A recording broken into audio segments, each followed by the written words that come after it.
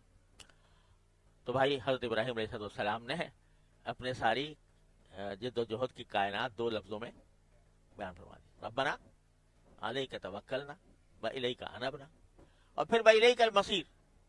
آخری بات یہ بھی کہ یہ ہر وقت ہمارے پیش نظر ہے کہ آخر آپ کے پاس ہی جانا ہے. تو لہذا اگر یہ دشمن ہمارا ہمیں مارے تو, قتل کر دیں تو, ذبح کر دیں تو, جانا آپ ہی کے پاس ہے. لہذا جو اگر فرض کرو یہ ہمیں شہید کر دیں تو سبحان اللہ ادا ہو گئی. اچھا چلو بس ٹھیک ہے, بعد میں. وصلی اللہ تعالی